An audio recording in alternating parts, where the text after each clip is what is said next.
Program Manager and Elder Abuse Victims Specialist, Angie Shepard. Angie, welcome back. Hi, thanks for having me back. Glad to be here. Great to have you here. And I know June is a special month, particularly for you, because it's, I think, Elder Abuse Prevention Month. Yep, June 15th is World Elder Abuse Awareness Day. Awareness, okay. Yeah, so we always try to line up our fundraiser for Safe Haven in accordance with that day. So we always want to be bringing awareness to the topic and get the community involved and let them know there's something they can do to help. So, with this pandemic, what about issues that are specific to seniors in terms of abuse? Are you seeing more of it, or is it different? I will say it's a little bit hard to tell just yet. I think that maybe we're going to start seeing a little bit more. We know elder abuse is generally underreported anyway, but with the increased isolation, isolation is always a concern with older adults, even before COVID. But now I think that there's going to maybe start to be, we're going to start seeing some more. That's a shame. Yeah. And yeah, it's sad if it's happening and it's just not being reported or people aren't aware of it.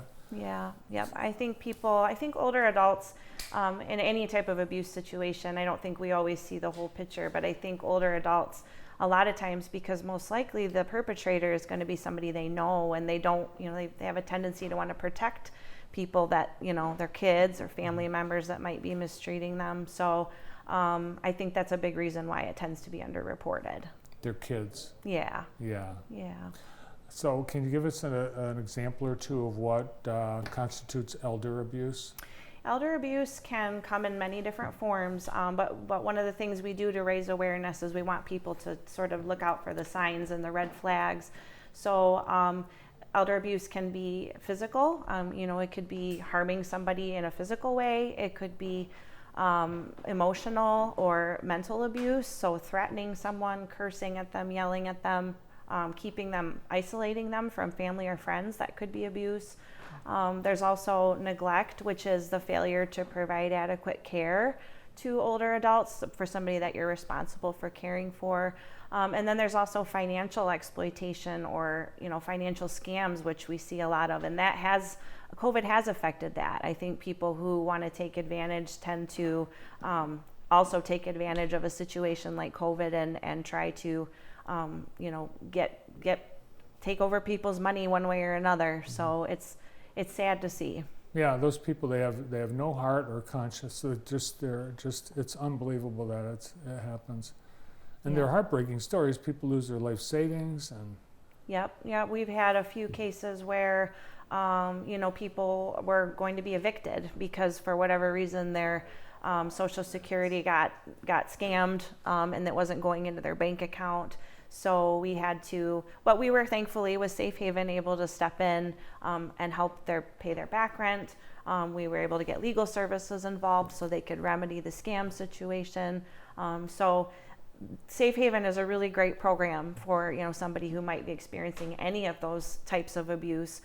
We can help. We can provide services and supports. And that's what the Safe Haven fundraiser this month is all about. And it used to be in-person event, but last couple of years switching to online. Yep. So the first 2 years we did in person, which at the Point in Clark Lake, which is no longer, I understand. But so then last year with COVID, we switched to the virtual. We did it on Zoom. This year we decided rather than doing an actual event, we're going to just do a fundraising campaign throughout the month of June and just really try to get the word out in the communities and let people know, hey, this is some really good work we're doing. It's a problem. It's a reality for many older adults. So, but this program, if you want to donate, those funds go directly to helping elder abuse victims. And the actual date is June 15th for World Elder Abuse Awareness That's correct. Day. Yep. But all month, it's the fundraiser. Yep. And you gave us a couple of great examples of how you're helping and how that money is being used. Besides money, is there anything else people can do in terms of donating or volunteering? How can I guess we help besides the money? Yeah. So yeah, as far as fundraising, every little bit helps. $6 could pay for, emergency food for an older adult in an abuse situation. Our agency is always taking volunteers for all sorts of our programs. I haven't quite got the volunteer program up and running for Safe Haven yet, but it is coming. So if people are interested, you can certainly contact me and I'll add you to my list. But really, I think the most important thing people can do as far as preventing elder abuse is just reaching out and forging relationships with the older adults in your life. I think just having that communication and making sure they're not isolated, make sure you know them well enough to know, okay, something's not right, or maybe you're noticing bruises or something on their skin, or maybe all of a sudden they're not able to pay their bills the way that they used to. I think that really that's the best way that people can help as far as preventing elder abuse, and just keeping people from being isolated and having those relationships with them. Who do you call if you suspect someone is being victimized? So there's a couple different things you can do. You can call Adult Protective Services through the state of Michigan, and that is a 24/7, any time of day or night. You can make a report, and anybody can make a report. You can even make a report on yourself, if you're experiencing being mistreated by someone.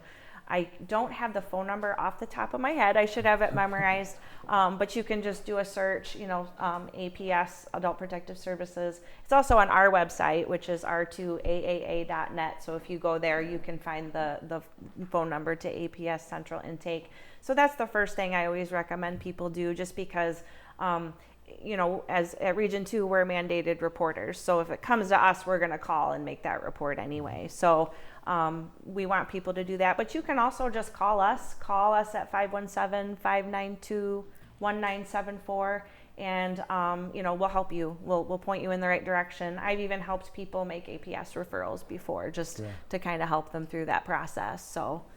Nice. And of course, if it's life-threatening, you call 911. Absolutely, yes. Always call 911. And then that's perfectly fine. If that's something that's happened to you, you can call 911 and they will help you as well. So, yep. And to get access to the Safe Haven fundraiser, it's through r2aa.net? Yep, you can donate online, r2aaa.net. There's a banner right at the top of the page.